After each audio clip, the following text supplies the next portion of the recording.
बालियान का भारी संख्या में विरोध कर दिया गया ग्राम सुकोती में। ये वीडियो देखा आपने, पहले केंद्रीय मंत्री महेश शर्मा को जनता ने दौड़ाया था पश्चिमी उत्तर प्रदेश में। अब संजीव बालियान जो जाट नेता भी हैं, अच्छे नेता माने जाते हैं, जाट समाज से आते हैं, केंद्र में मंत्री हैं, उसके बाद भी कल किस तरह से उनका बहिष्कार हुआ, उनके खिलाफ नारेबाजी हुई। आप कल्पना कर सकते हैं कि कम से कम जाटलैंड में, पश्चिमी उत्तर प्रदेश में तो बीजेपी के लिए कुछ भी नहीं है। जहां भी लोग उनके नेता को देख रहे हैं, चाहे केंद्रीय मंत्री हो, चाहे साधारण आदमी हो, उनका जमकर विरोध हो रहा है और ये पूरे पश्चिमी उत्तर प्रदेश में चल रहा है। एक बार फिर से ये वीडियो सुन लीजिए। बालियान का भारी संख्या में विरोध कर दिया गया ग्राम सुकोती में। ये है बालियान जो केंद्रीय मंत्री हैं और किस तरह से इनका लगातार विरोध हो रहा है। इससे एक दिन पहले दूसरे केंद्रीय मंत्री थे महेश शर्मा, जो नोएडा से एमपी हैं, कैलाश हॉस्पिटल का पूरा चेन चलाते हैं, संस्कृति मंत्री संभालते हैं, उनका किस तरह से सरेआम विरोध हुआ था। तो उत्तर प्रदेश में अगर बात करें तो टीवी अखबार के अलावा बीजेपी की हर जगह विरोध हो रहा है, बीजेपी का विरोध हो रहा है। टीवी अखबार में बीजेपी बनी हुई है, उसके पास लगातार माइलेज है सोशल मीडिया पर, लेकिन सबसे ज़्यादा बीजेपी बैकफुट पर है। ग्राउंड की बात करें तो सोचिए, अभी रैली की परमिशन नहीं है। 1000 के चुनाव आयोग ने जो परमिशन दिया है उसके मुताबिक आप 1000 लोगों की रैली कर सकते हैं, 500 लोगों के साथ डोर टू डोर कैंपेन कर सकते हैं। सोचिए, आप कल्पना कीजिए कि अगर पश्चिमी उत्तर प्रदेश में प्रधानमंत्री की वर्चुअल रैली हो रही है, अगर उनकी रैली हो जाए तो क्या स्थिति बन जाएगी, आप कल्पना कर सकते हैं। ठीक वही स्थिति हो जाएगी जिस तरह की स्थिति पंजाब में हुई थी। तो पूरा मीडिया मैनेजमेंट है, इवेंट मैनेजमेंट है। ग्रास रूट पर आप बात करें तो हम लोग लगातार लोगों से बात कर रहे हैं। मुसलमान पहले से ऑलरेडी नाराज़ हैं। जाट किसान आंदोलन के बाद जो बड़ा वोट बैंक था बीजेपी का, जाट, वो पूरी तरह से नाराज़ है। शेड्यूल कास्ट की स्थिति है कि वो किसी भी कीमत पर कम से कम बीजेपी को वोट देते हुए नहीं दिखाई पड़ रहे हैं। वो किसी को वोट दे देंगे, वो मायावती को वोट दे सकते हैं, अखिलेश को वोट दे सकते हैं, लेकिन बीजेपी को वोट नहीं दे रहा है। बसता है ओबीसी में ही जाट आता है। तो जाट जो कि बीजेपी का हार्डकोर वोटर था वो कट चुका है उनसे।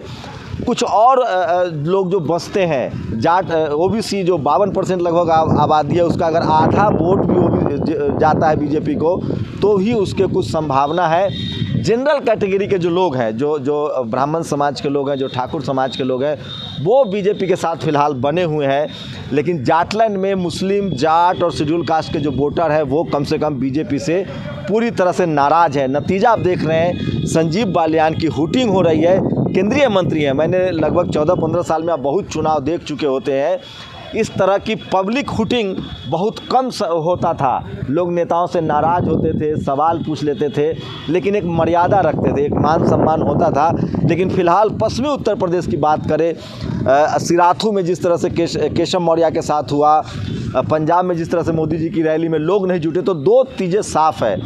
एक वो तबका जो बीजेपी के साथ है वो पूरी मजबूती से उनके साथ है, जिसको हम लोग जनरल कैटेगरी के लोग कह रहे हैं। बाकी जो SC, ST, OBC और माइनॉरिटी के लोग हैं वो बिल्कुल बीजेपी के खिलाफ हैं। जाटलैंड में तो उनके लिए कुछ भी नहीं है। दूसरा ये वीडियो देखिए।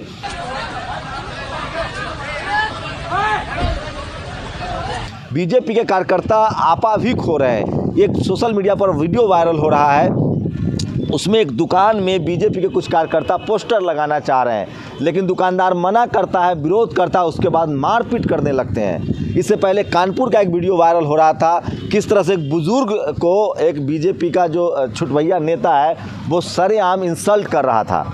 उसके बाद स्थिति इतनी ख़राब हो गई, इतना ज़्यादा वो वीडियो वायरल हुआ कि फिर दोनों सामने आए, बैठे, एक दूसरे पर आरोप प्रत्यारोप था, उसको वापस लिए और उसको रूबिका लियाकत ने ट्वीट किया। तो इस तरह के हालात हैं। आपको बता दें, यूपी में लगातार बीजेपी के खिलाफ जो है वो विरोध प्रदर्शन जो है बढ़ता जा रहा है। दीपक शर्मा ने संजीव बालियान को लेकर लिखा है, मोदी सरकार के वो मंत्री हैं जो अपनी विनम्रता के लिए जाने जाते हैं और वो सिसौली, मुजफ्फरनगर में राकेश टिकैत की बालियान बिरादरी से हैं।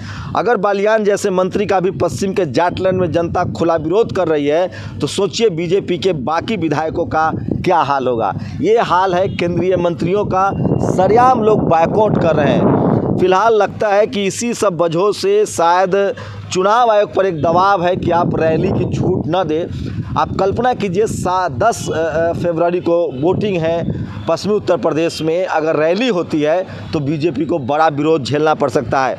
और ये देखिए अपनी दुकान पर बीजेपी को, राजीव निगम कॉमेडियन है, उन्होंने ट्वीट किया है, अपनी दुकान पर बीजेपी के पोस्टर लगाने से मना कर रहे थे, उसके बाद बीजेपी कार्यकर्ताओं ने उनके साथ हाथापाई शुरू कर दी।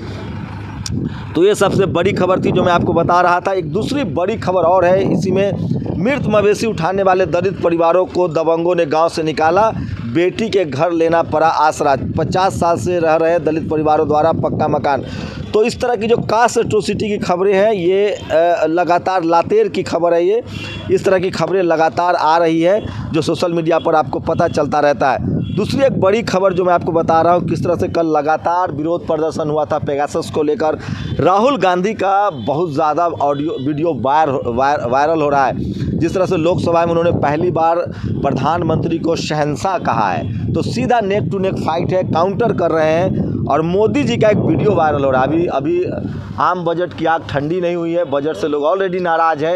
एक वीडियो सोशल मीडिया पर वायरल हो रहा है, आप सुन सकते हैं, जिसमें मोदी जी 2014 के चुनाव में कह रहे थे कि अगर मेरी सरकार आती है और जो लोग इनकम टैक्स देते हैं, अगर हम ब्लैक मनी ले आए तो इनकम टैक्स देने वाले को पैसा लौटा सकते हैं। तो चुनावी वादे उन्होंने बड़े बड़े किए थे, इतने बड़े बड़े वादे किए थे। 7 साल का समय हो गया है, जनता वही सब सवाल पूछ रही है।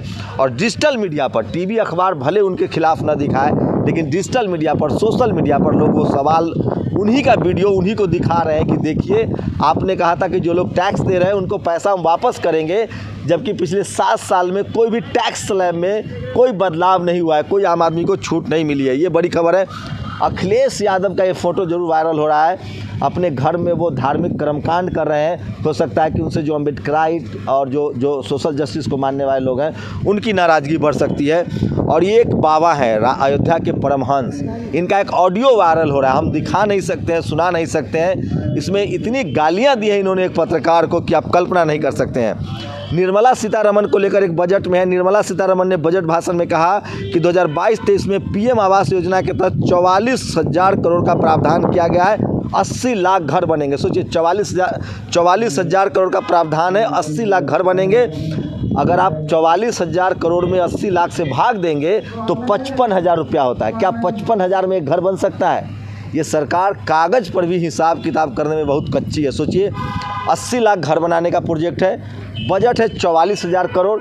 44,000 करोड़ में जब आप 80 लाख से भाग देंगे तो 55,000 रुपया बनता है। 55,000 में एक टॉयलेट नहीं बन सकता है। तो ये है स्थिति, ये सोशल मीडिया, सारे हिसाब किताब लोग रख रहे हैं। तो इस समय की सबसे बड़ी खबर दिखा रहा था मैं आपको, दिल्ली में मोदी के खिलाफ बड़ा प्रदर्शन हुआ है पेगासस को लेकर। वहीं संजीव बालियान को जनता ने बेदर्दी से दौड़ाया है, हुटिंग की है। बीजेपी की पश्चिमी उत्तर प्रदेश में तो बिल्कुल बुरी स्थिति है। यूपी में कम से कम SC, ST, OBC और माइनॉरिटी के लोग बहुत नाराज़ हैं उनसे। और ये टीवी अखबार में आपको नहीं दिखेगा, वहाँ इवेंट मैनेजमेंट है, टीवी अखबार मैनेज है। सोशल मीडिया पर ये सारी खबरें दिख रही है। और संजीव बालियान का, चाहे महेश शर्मा का जिस तरह से बायकॉट हो रहा है, केशव प्रसाद मौर्य का जिस तरह से बायकॉट हो रहा है, राजनाथ सिंह ने अभी खुद कहा था कि इससे छोटी रैली मैंने नहीं की। तो आप कल्पना कर सकते हैं कि बीजेपी के लिए फ़िलहाल यूपी में कुछ दिख नहीं रहा है। अगर SC, ST, OBC माइनॉरिटी का वोट नहीं बढ़ता है तो आप कल्पना कीजिए कि बीजेपी की हालत बहुत ख़राब है। लेकिन जो जनरल कैटेगरी के लोग हैं, जो सवर्ण समाज हैं, वो बीजेपी के साथ मजबूती से बने हुए हैं। ये सोशल मीडिया पर आज की सारी वायरल खबरें थी जो मैं आपको लेकर आया था। आगे जो भी अपडेट होगा वो देता रहूँगा। मैं बार बार कह रहा हूँ कि सोशल मीडिया ही सच्चा मीडिया है। शुक्रिया। नेशनल दस्तक की आपसे गुजारिश है कि अगर इसको बचाना चाहते हैं तो नेशनल दस्तक को सब्सक्राइब करने के लिए रेड कलर के सब्सक्राइब बटन को दबाएं, फिर बेल आइकन की घंटी दबाएं। नेशनल दस्तक को बचाने के लिए बहुत ज़रूरी है कि हर खबर को शेयर करें, लाइक करें, कमेंट जरूर करें।